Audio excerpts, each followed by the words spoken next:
ሰላም ጤና ይስጥልን። የተወደዳችሁና የተከበራችሁ የሚዲያችን ቤተሰቦች የማለዳ መረጃዎችን ወደ እናንተ ማድረስ ጀመርን። አብራችሁን ቆዩ። በቅድሚያም አርዕስተ ዜና። በመርጦ ለማርያም ቀጠና ሲንቀሳቀስ በነበረ የጠላት ኃይል ላይ በተወሰደ የቆረጣ እርምጃ የሬጅመንት አዛዡን ጨምሮ 12 ወታደሮች ሲደመሰሱ 8ቱ በከባድ ሁኔታ መቁሰላቸው ተነገረም።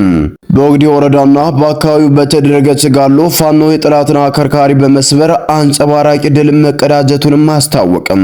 በተጋድሎ አንድ ብሬን መትረየስ ክላሽንኮቭ መሳሪያዎችና በርካታ የጥይት ተተኳሾች ሳጥኖች እንዲሁም ጥብቅ ወታደራዊ ሰነዶችና ቁሳቁሶች በፋኖ ቁጥጥር ስር መዋላቸውም ተሰምቷል። በብራቃት ከተማ በተካሄደ ዘመቻ ሰማዕታት ከ40 በላይ ያገዛዙ ወታደሮች ሲደመሰሱ በርካታ የጦር መሳሪያ ከነተተኳሹ በፋኖ ቁጥጥር ስር ዋለ። በአየር ወለድ ኮማንዶ የ105ኛ ክፍለ ጦር የሰው ሀብት ክፍል ኃላፊና የሻምበል አዛዡን እንዲሁም የመረጃ መሐንዲስ ባለሙያውን ጨምሮ አንድ ጋንታ ኮማንዶ አባል ፋኖንም ተቀላቀሉ። 9ኙ የኮማንዶ አባላት ሙሉ ትጥቃቸውን እንዳነገቡ ነው ፋኖንም የተቀላቀሉትም ተብሏል። እስከ መጨረሻው ድረስ አብራችሁን ከሆናችሁ እነኝና መሰል መረጃዎችን በዝርዝርም ታደምጡታላችሁ።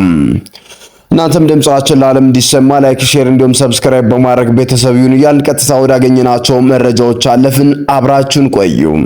በመርጦ ለማርያም ቀጠና ሲንቀሳቀስ በነበረ የጠላት ኃይል ላይ በተወሰደ የቆረጣ እርምጃ የሬጅመንት አዛዡን ጨምሮ 12 ወታደሮች ሲደመሰሱ 8ቱ በከባድ ሁኔታ መቁሰላቸው ተነገረም።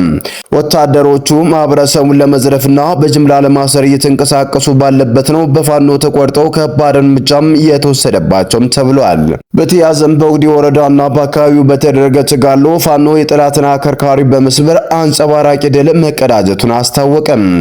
በተጋድሎ አንድ ብሬን መትረየስ ክላሽንኮቭ መሳሪያዎችንና በርካታ የጥይት ተተኳሽ ሳጥኖችን እንዲሁም ጥብቅ ወታደራዊ ሰነዶችና ቁሳቁሶች በፋኖ ቁጥጥር ስር መዋላቸውንም ምኒልክ በህዝብ ግንኙነት መምሪያው በኩል ለገሞራ ሚዲያ በላከው መረጃም አስታውቋል።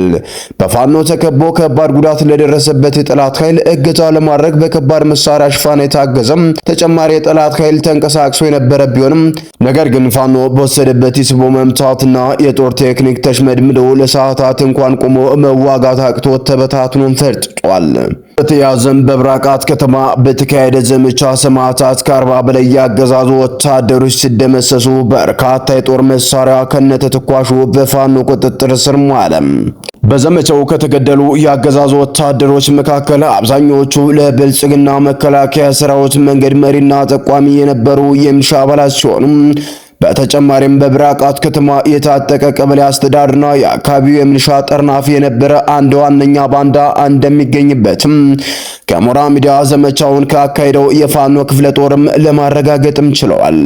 በዘመቻው የተቀናጀ የአመራር ብስለትና የውጊያ ብቃት ታይቷል የተባለ ሲሆን ስለ አማራ ሕዝብ ነጻነት ሲሉ በዱር በገደሉ ሲዋደቁ ክቡር መስዋዕትነትን በከፈሉ ጀግኖች ስም የተሰየመ ዘመቻ መሆኑም ይታወሳል። በተያዘም በአየር ወለድ ኮማንዶ የ105ኛ ክፍለ ጦር የሰው ሀብት ክፍል ኃላፊና የሻምበል አዛዡ እንዲሁም የመረጃ መሐንዲስ ባለሙያውን ጨምሮ አንድ ጋንታ የኮማንዶ አባላት ፋኖን ተቀላቀሉ። 9ኙ የኮማንዶ አባላት ሙሉ ትጥቃቸውን እንዳነገቡ ነው ፋኖንም እየተቀላቀሉትም ተብሏል።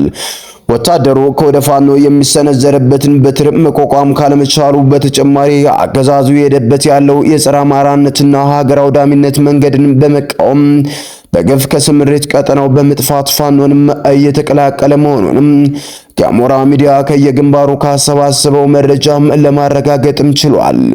በአየር ወለድ ኮማንዶ እዚህ 105ኛ ክፍለ ጦር አባል የነበሩ 9 የኮማንዶ አባላት ተሰማርተውበት ከነበረው በምዕራብ ወሎ ግንባር ወግዲ ወረዳ ጠፍተው በመውጣት በአማራ ፋኖ ብሔራዊ ንቅናቄ ምኒልክ ዕዝ ንጉስ ሚካኤል አሊ ኮር መብረቅ ክፍለ ጦርን ተቀላቅለዋል።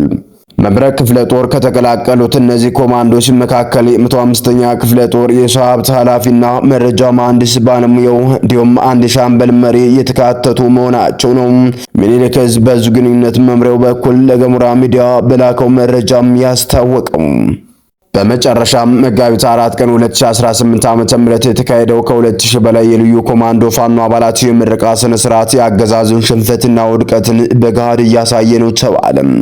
አገዛዙ የምረቃ ስነ ስርዓቱን ለማደናቀፍና አሰልጣኞችን ለመበተን ከጦር ሄሊኮፕተርና ከድሮን ጀምሮ እስከ መድፍና የአየር መቃወሚያ እንዲሁም በሞርተርና በሌሎች ከባድ መሳሪያዎች የታገዘ ከፍተኛ ቁጥር ያለው ጦር አሰልፎ የነበረ ቢሆንም ነገር ግን የሁሉ ኃይል ከወደ ፋኖ የተወሰደበትን የጸረ ማጥቃት እርምጃ መቋቋም አቅቶትም ከባድ የሰብአዊና ቁሳዊ ኪሳራ እንዲሁም ሞራላዊ ኪሳራን መከናነቡንም የገሞራ ሚዲያ የግንባር ዘጋቢዎችም ለማረጋገጥም ችለዋል።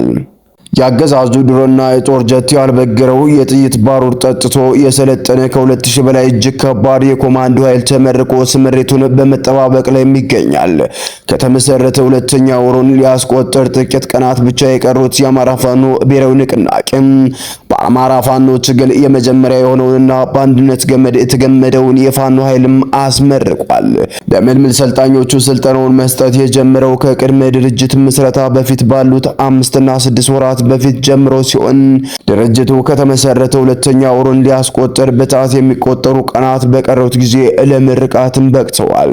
ከ2000 ለሚያልቀው ምልመላ ኃይል ስልጠናው ከተጀመረ ጊዜ አንስቶ እስከ ምረቃ ስነ ስርዓቱ ያለው የስልጠና ሂደት የአገዛዙን ሽንፈትና ውድቀትም በጋድ ያሳየ ነው ብለዋል። ጣቢያችን ገሞራ ሚዲያ ያነጋገራቸው የጦርና የፖለቲካ ተንታኞችም ከበጌምድር ክፍለ ጦር የተውጣጡ የፋኖ አህዶች ወይንና ጣና ተብለው በሚጠራው አካባቢ በነበረው የጠላት ኃይል እርምጃ ሲወስዱ በተመሳሳይ ሰዓት በአካባቢው ጅባራ ተብሎ በሚጠራው ስፍራ በነበረ የጠላት ኃይል ላይ ደግሞ ከአጼዎቹ ክፍለ ጦር በተውጣጡ የፋኖ አህዶች ከባድ እርምጃ እንደተወሰደበት ነው ጣቢያችንም ከአጼዎቹ ክፍለ ጦር ህዝብ ግንኙነት ክፍል ያገኘው መረጃም የሚያመለክተው። በሁለቱ ቦታዎች ላይ በተመሳሳይ ሰዓት በተፈጸመ የደፈጣ ጥቃት ከ15 በላይ የብልጽግና መከላከያ ሰራዊት አባላት ሲደመሰሱ ከ20 በላይ የሚሆኑት ደግሞ ክፉኛ ቆስለው በሞትና በሕይወት መካከል ሆነው እያጣጣሩ ነው ተብሏል። የመብረቅ ክፍለ ጦር በኦህዴድና አካባቢው መጠነ ሰፊ ተጋድሎ በማድረግ ድል ማስመዘገበ። በንጉስ ሚካኤል አሊ ኮር ስር የሚገኘው መብረቅ ክፍለ ጦር ትናንት መጋቢት 5 ቀን በኦህዴድ ወረዳ ማከፍታና አብየ ጉርባ ቀጠናዎች ባደረገው የተቀናጀ ወታደራዊ ኦፕሬሽን በገዢው ቡድን ጦር ላይ ድልም ተቀዳጀም። ትናንት ማምሻውን በአቡየ ጉርባ ቀጠና በተደረገ ከፍተኛ የተኩስ ልውውጥ የአማራ ጠሉ የብርሃኑ ጁላ ጦር በመብረቆቹ ተመቱም ከባድ ኪሳራም ደርሶበታል። በዚህም ስምሪት 1 ብሬን መትረየስ፣ 4 ክላሽንኮቭ ጠመንጃዎችና በርካታ የጥይት ተተኳሾች ሰነዶችና ቁሳቁሶች በመብረቅ ክፍለ ጦር እጅ መግባታቸውም ተረጋግጧል። ከሌሊቱ 10 ሰዓት ገደማ በማካፍታ ቀጠና በታቀደው ስልታዊ ከበባ በማካፍታ ትምህርት ቤት መሽጎ የነበረው አንድ ሙሉ ሻለቃ የብርሃኑ ጁላ ጦር ጥቃት ደርሶበታል። ጥቃቱን ተከትሎ የጠላት ምሽግ ሙሉ በሙሉም ተሰብሯል። የተመታው ኃይል ግማሹ ሲደመሰስ፣ ቀሪው ወታደር ተበትኖ የት እንደደረሰም አልታወቀም። ሻለቃው መሪውም ተጨማሪ ሰው ኃይል እንዲላክለት ተማጽኖ የነበረ ቢሆንም አንድ ሻለቃ በኦህዴድ አቅራቢያ መንገዱን በአንድ ጓድ ሰራዊት በመቁረጥ ምንም አይነት እርዳታ ሳይደርሰውም ቀርቷል። በደረሰበት ከፍተኛ ሽንፈት የተበሳጨው የገዢው ቡድን ጦር ከኦህዴድ ከተማ አቅጣጫ ዙ-23 እና የጸረ አውሮፕላን መሳሪያን እንደ ቀላል መሳሪያ በመተኮስ አካባቢውን ለማሸበር ሞክሯል። በውጊያው የተገደሉና የቆሰሉ ወታደሮችን በሁለት ካሶኒ መኪናዎች በመጫን ወደ ኦህዴድ ከተማ ትምህርት ቤት ማስገባቱ ሲገለጽ 4 ቦታዎች ላይ ቆፍሮ በጅምላ መቅበሩንም የዓይን እማኞች ተናግረዋል። በአካባቢው አሁንም ውጥረቱ እንደቀጠለ ሲሆን መብረቅ ክፍለ ጦር እንቅስቃሴ በአካባቢው የበላይነትም ይዞ ይገኛል።